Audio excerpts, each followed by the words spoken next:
بسم اللہ الرحمن الرحیم۔ ایمان کی کشش۔ مکہ میں پیارے رسول صلی اللہ علیہ وآلہ وسلم کو اسلام کی دعوت دیتے ہوئے 10 سال گزر چکے تھے۔ مکہ کے گلی کوچوں میں ہر طرف اسلام کے چرچے تھے۔ بہت سے مرد اور بہت سی عورتیں مسلمان ہو چکی تھیں۔ کچھ بچے بھی مسلمان ہو چکے تھے۔ پیارے نبی کریم صلی اللہ علیہ وآلہ وسلم کی زبان مبارک میں یہ اثر تھا کہ جو بھی آپ کی زبان سے حق کی آواز سنتا آپ کے ساتھیوں میں شامل ہو جاتا اور آپ صلی اللہ علیہ وآلہ وسلم پر جان چھڑکنے لگتا۔ یہ حالت دیکھ کر مکہ کے کافر بہت جھنجھلاتے، رسول اللہ صلی اللہ علیہ وآلہ وسلم کو جادوگر کہتے اور لوگوں کو روکتے اور ان پر زور ڈالتے کہ ان کی باتیں نہ سنو۔ انہی دنوں یمن کے ایک مشہور شاعر طفیل مکے میں آئے۔ یہ اپنے قبیلے کے سردار تھے اور یمن کے لوگ ان کو بہت مانتے تھے۔ جب یہ مکہ پہنچے تو مکہ والوں نے ان کا بڑا شاندار استقبال کیا اور بڑی عزت سے پیش آئے، مگر مکہ والوں کو یہ فکر ہو گئی کہ اگر کہیں طفیل نے محمد صلی اللہ علیہ وآلہ وسلم کا کلام سن لیا تو یہ ضرور مسلمان ہو جائیں گے۔ وہ کلام ہے ہی ایسا کہ سننے والا بغیر اثر لیے رہ نہیں سکتا، اور پھر طفیل تو خود ایک شاعر ہے، کلام کی اچھائی کو پرکھنے والے ہیں۔ محمد کا اونچا پر اثر کلام اور پھر ان کی سیرت و اخلاق کی کشش، طفیل نے اگر ان کو دیکھا تو مسلمان ہو ہی جائیں گے، اور اگر یہ مسلمان ہو گئے تو ان کا پورا قبیلہ مسلمان ہو جائے گا۔ مکہ والوں کے لیے طفیل کا یہاں آنا ایک بڑا حادثہ بن گیا۔ طفیل نے ان کو بڑی فکر میں ڈال دیا۔ سب سمجھدار لوگ مل جل کر بیٹھے، آپس میں مشورہ کیا اور یہ طے کیا گیا کہ جیسے بھی ہو طفیل کو محمد صلی اللہ علیہ وآلہ وسلم سے ملنے نہ دیا جائے۔ کچھ لوگ طفیل کے پاس پہنچے اور بڑی رازداری اور خیرخواہی کے انداز میں تفصیل سے کہا، آپ نے ضرور ذکر سنا ہوگا، ہمارے یہاں ایک صاحب ہیں، وہ کچھ دنوں سے اپنے آپ کو نبی کہتے ہیں، بڑے زبردست جادوگر ہیں، ان کی باتوں میں بلا کا اثر ہے، ان کی باتیں سننے والا ان کے جادو سے ہرگز نہیں بچتا، جو بھی ایک بار ان کی باتیں سن لیتا ہے بس انہی کا ہو کے رہتا ہے۔ مکے کے بہت سے بولے بالے ان کے جادو میں پھنس گئے ہیں اور اپنے باپ دادا کے دین سے پھر گئے ہیں۔ بہت سے گھرانے ہیں جہاں انہوں نے بیٹھے بٹھائے باپ بیٹوں، میاں بیوی اور چچا بھتیجوں میں لڑائی کرا رکھی ہے، اور پھر جس پر بھی ان کا جادو چل جاتا ہے وہ ایسا ہکا بکا ہو جاتا ہے، پھر وہ کسی کا نہیں بنتا۔ بھلا کیا مجال کہ کوئی اپنی بات سے ہٹا سکے۔ آپ کو یہ سب باتیں ہم نے اس لیے سنائی کہ آپ ہوشیار رہیں۔ طفیل نے ان لوگوں کی یہ باتیں بڑی غور سے سنی اور دل میں طے کر لیا کہ کچھ بھی ہو اس شخص کی بات ہرگز نہ سنوں گا، کہیں میرے اوپر بھی اس کے جادو کا اثر ہو گیا تو کیا ہوگا۔ اور پھر تو طفیل کعبہ میں جب بھی جاتے کانوں میں خوب روئی ٹھونس لیتے کہ کہیں اس شخص کی آواز کانوں میں نہ پڑ جائے۔ ایک دن کعبہ میں پیارے رسول صلی اللہ علیہ وآلہ وسلم نماز میں قرآن شریف پڑھ رہے تھے۔ اتفاق کی بات طفیل بھی پہنچ گئے۔ خدا کا کرنا قرآن شریف کی آواز کان میں پڑ گئی۔ انہیں یہ آواز بہت بھلی لگی۔ پہلے تو ٹھٹکے لیکن پھر سوچا کہ خود شاعر ہوں، اچھی بری بات کو سمجھتا ہوں، کلام کی باریکیوں اور خوبیوں سے میں واقف ہوں، کیا میں اتنا بھی نہیں سمجھ سکتا کہ کون سی بات میرے لیے اچھی ہے اور کون سی بری؟ سننا تو چاہیے کہ آخر یہ صاحب کس قسم کی باتیں کرتے ہیں۔ یہ سوچ کر انہوں نے اپنے کان ادھر لگا دیے۔ پیارے رسول صلی اللہ علیہ وآلہ وسلم قرآن شریف پڑھ رہے تھے اور طفیل کا دل آہستہ آہستہ پگھل رہا تھا۔ ایک ایک آیت ان کے دل پر اثر کر رہی تھی۔ رسول اللہ صلی اللہ علیہ وآلہ وسلم نے نماز ختم کی اور گھر جانے لگے، طفیل بھی پیچھے پیچھے ہو لیے۔ رسول اللہ صلی اللہ علیہ وآلہ وسلم جب اپنے دروازے پر پہنچے تو ایک آواز آئی، حضرت مجھے بھی اندر جانے کی اجازت دیجیے۔ پیارے نبی کریم صلی اللہ علیہ وآلہ وسلم نے مڑ کر دیکھا کہ یمن کے معزز سردار طفیل آپ سے اندر چلنے کی اجازت مانگ رہے ہیں۔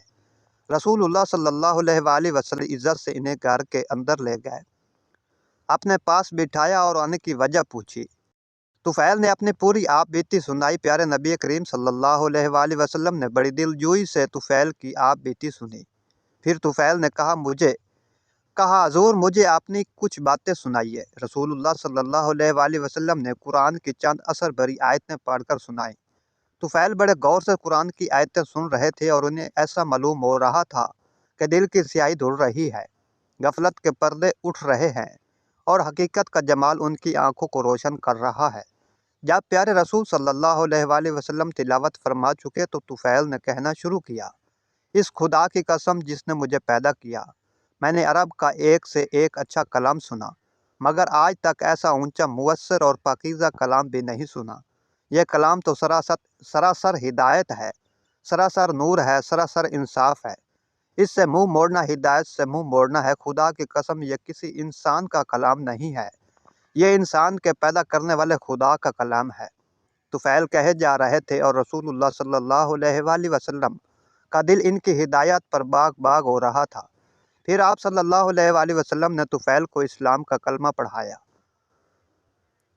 اور ایمان کے نور سے ان کے سینے کو جگمگا دیا۔ یمن کا یہ معزز مہمان اب ایمان کی عزت بھی پا چکا تھا۔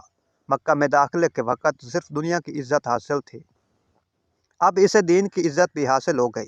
جب طفیل نے یمن کو واپسی کا ارادہ کیا تو پیارے رسول صلی اللہ علیہ وآلہ وسلم سے عرض کیا، حضور میرا سینہ تو نور ایمان سے جگمگا اٹھا، لیکن میرا قبیلہ اور گھر کے لوگ تو کفر کے اندھیرے میں پھنے ہوئے ہیں۔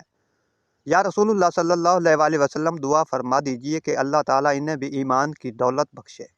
پیارے رسول صلی اللہ علیہ وآلہ وسلم کے لیے دعا اٹھائے اپنے اللہ سے، اے اللہ تو طفیل کو اسلام کا نشان بنا دے کہ اس سے لوگ اسلام کی راہ پائیں۔ طفیل ایمان کی تڑپ لیے گھر پہنچے، بوڑھے والد سے ملاقات ہوئی۔ طفیل بولے، ابا میں کفر کے اندھیروں سے ایمان کی روشنی میں آ گیا ہوں۔ ابا آپ کا کوئی رشتہ نہیں، میں مکہ کے سچے رسول صلی اللہ علیہ وآلہ وسلم پر ایمان لے آیا ہوں۔ اب میرا رشتہ صرف اسی شخص سے ہے جو رسول اللہ صلی اللہ علیہ وآلہ وسلم کا کلمہ پڑھے اور اسلام کو اپنا دین مانے۔ طفیل کی یہ دل سے نکلی ہوئی باتیں سن کر والد سوچ میں پڑ گئے۔ اچھا، ایمان میں یہ قوت ہے کہ اس سے باپ بیٹے کا رشتہ بھی ختم ہو سکتا ہے کیا؟ ایمان کا رشتہ باپ بیٹے کے رشتے سے بھی زیادہ ہے۔ طفیل کے باپ عمر دوسی نے سوچا اور اپنے بیٹے سے کہا، طفیل لاؤ ہمیں بھی سناؤ اس رسول کی باتیں۔ طفیل نے سمجھا کر باپ کو اسلام کا پیغام سنایا۔ حق کی کشش نے کام کیا اور بوڑھے باپ نے بیٹے سے کہا، طفیل بیٹے تم میرے بیٹے ہو اور میں تمہارا باپ ہوں، میں بھی اسی نبی پر ایمان لاتا ہوں جس پر تم ایمان لائے ہو۔ طفیل کی آنکھیں خوشی سے بہہ پڑیں اور بولے، ابا جان چلیے غسل فرما لیجئے اور اسلام کا کلمہ پڑھ کر اللہ کے پیارے بن جائیے۔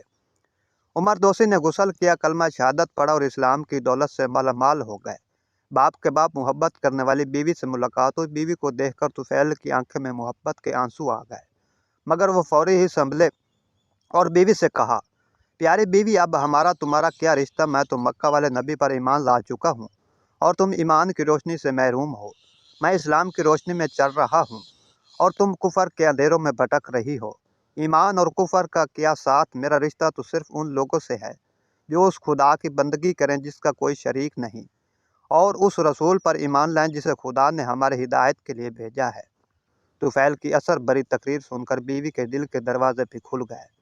حق کی کشش نے اسے بھی کھینچ لیا اور وہ کہنے لگی، پیارے شوہر آپ میرے شوہر ہی ہیں اور میں رہتی زندگی تک آپ کی رفاقت میں ہی رہوں گی۔ میں بھی اس خدا پر ایمان لاتی ہوں جو ساری کائنات کا خالق ہے، اور ایمان لاتی ہوں اس رسول صلی اللہ علیہ وآلہ وسلم پر جس پر آپ ایمان لائے ہیں۔ طفیل کا دل خوشی سے اچھل رہا تھا، ان کا چہرہ حق کی فتح پر چمک رہا تھا اور وہ سوچ رہے تھے کہ کتنی کشش ہے ایمان میں۔ اللہ پاک سے دعا ہے ہمیں نیک عمل کرنے کی توفیق عطا فرمائے۔ اگر ویڈیو اچھی لگے تو میرے چینل کو ضرور سبسکرائب کر دیں، بیل آئیکن کے بٹن کو دبا دیں تاکہ ہر نئی آنے والی ویڈیو کا نوٹیفیکیشن آپ کو مل سکے۔ نئی ویڈیو آنے تک اللہ حافظ۔